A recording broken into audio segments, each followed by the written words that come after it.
Señor Presidente del Principado de Asturias, señores miembros del Congreso de los Diputados y Presidenta de Diputación Provincial, señor Alcalde de Cedeira, señores Presidentes de la Asociación de Memoria Histórica Democrática y de la Asociación Foucault-Buchan, señoras y señores, amigas y amigos. Ante todo, quiero agradecer de forma emocionada a las asociaciones citadas y al alcalde de Cedeira la organización de este acto, uno más de los que a lo largo de la geografía española y desde hace ya 10 años se integran en ese amplio e imparable proceso ciudadano de recuperación de la memoria histórica de la izquierda española en la Guerra Civil. Y agradecer igualmente el honor que me han dispensado los organizadores al elegirme portavoz de los familiares de los presos aquí presentes, sin otro merecimiento por mi parte que ser hijo de uno de esos presos, el escritor y periodista asturiano Juan Antonio Carranza. Ahora, abusando un poco de su paciencia, quiero exponerles un par de cuestiones. En primer lugar, transmitir el agradecimiento de mi padre y pienso también que el de los restantes prisioneros asturianos a esta villa marinera y pescadora de Cedeira, en la persona de su alcalde socialista, José Luis Vergara. Este agradecimiento lo reflejó mi padre en su libro de memorias sobre su experiencia personal en la guerra, Asturias, 14 meses de guerra civil.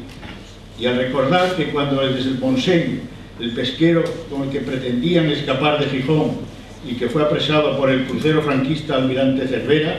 y conducido al pequeño puerto de Cedeira, al desembarcar en el muelle encontraron en él unas docenas de mujeres del pueblo, enlutadas, que expresaban en sus rostros amargura y temor. Al ver a los prisioneros tan sucios y derrotados, escribe mi padre, se oyó una exclamación colectiva y unánime. Una voz deshumanizada de tan humana dijo: «Pobre niños», ni otra palabra. En algunos rostros había lágrimas silenciosas. Pronto supimos los prisioneros, continúa Cabezas, las intenciones de las mujeres enlutadas. Al oscurecer, aquellas y otras más de la villa de Cedeira llegaban al campo de concentración con cestas de comida. Traían pan, huevos cocidos, pescado frito, queso y fruta del país. El jefe del campo autorizó aquel abastecimiento extraordinario que venía a suplir la deficiente intendencia de aquel día. Los presos nos enteramos después de que en Cedeira habían sido fusilados en los primeros días del levantamiento 2 decenas de izquierdistas. Y supongo yo que entre los fusilados estaban los miembros de la última corporación municipal republicana de Cedeira, que hoy y en este acto se les ofrecerá un recuerdo y homenaje a su memoria, con la entrega a sus descendientes de un diploma recordatorio. Es ese sentido de la solidaridad y de compartir el dolor, tal como se pone de relieve en la placa que se acaba de inaugurar esta mañana, de aquellas mujeres de Cedeira, con unos hombres derrotados y humillados por un vencedor arrogante y cruel, el que aquí y ahora quiero resaltar de forma contundente unas palabras sobre el movimiento de la memoria histórica y terciar la polémica planteada. Desde el comienzo de las exhumaciones de fosas del franquismo y otros actos de reivindicación de la memoria histórica de la izquierda, como el que hoy participamos, hace ya más de 10 años, la derecha española, secundada muy eficazmente por una numerosa cohorte mediática, inició un discurso que hablaba de revanchismo y de reapertura de las heridas de la guerra civil. Cuando el gobierno socialista llegó a las Cortes y fue aprobada en octubre de 2007 la Ley de Memoria Histórica, que entre otras cosas pretende, como aclara su exposición de motivos, contribuir a cerrar heridas todavía abiertas en los españoles y dar satisfacción a los ciudadanos que sufrieron directamente con la persona de sus familiares las consecuencias de la tragedia de la guerra civil o de la represión de la dictadura, la derecha española acrecentó, si cabe, sus críticas y su oposición a las políticas de memoria histórica, especialmente a la colaboración directa del Estado con los particulares y las asociaciones en la localización e identificación de las víctimas,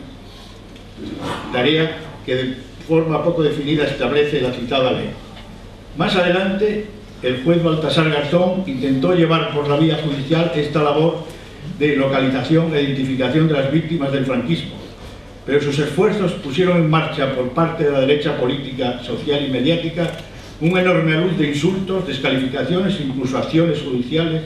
que acabaron con Garzón procesado por el Tribunal Supremo. Desde hace pocos meses no solo desde la derecha, sino también personas que se reclaman de izquierda o progresistas, presentan argumentos contra las actividades de la memoria histórica, señalando que están rompiendo la reconciliación nacional, que consideran quedó plasmada en la Ley de Amnistía de 1977, ignorando que tal ley fue el resultado de las movilizaciones populares lideradas por la izquierda. Pero el argumento que la derecha esgrime de forma permanente contra este incontenible impulso de recuperar la memoria histórica de la izquierda es el de la equidistancia, con lo que quieren señalar que ambos bandos del conflicto llevaron a cabo los mismos crímenes, lo cual no responde a la verdad.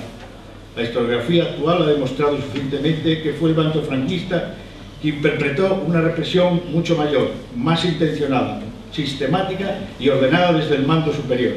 sin contar los miles de crímenes de la dictadura, después de terminada la guerra civil. Con este argumento de la equidistancia se quiere decir que es mejor no reavivar la memoria, pues abriría las heridas, asumiendo erróneamente que estaban cerradas. Como señala el profesor Vicente Navarro,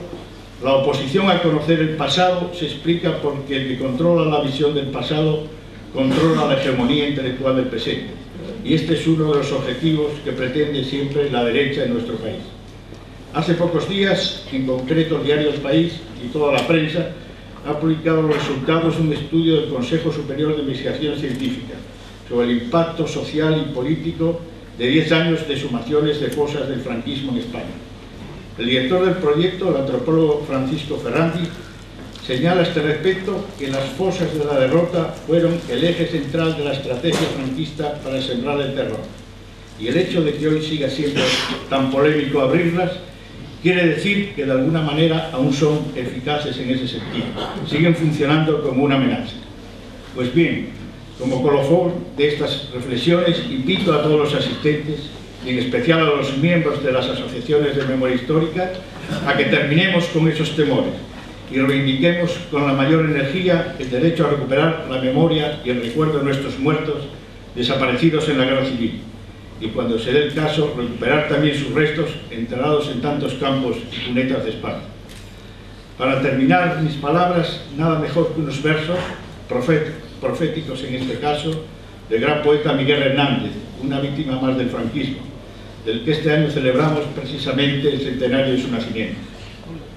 Cantando me defiendo, y defiendo a mi pueblo cuando en mi pueblo imprimen su herradura de pólvora y estruendo los bárbaros del crimen. España no es España, que es una inmensa fosa, que es un gran cementerio rojo y bombardeado. Los bárbaros la quieren de este modo. Muchas gracias.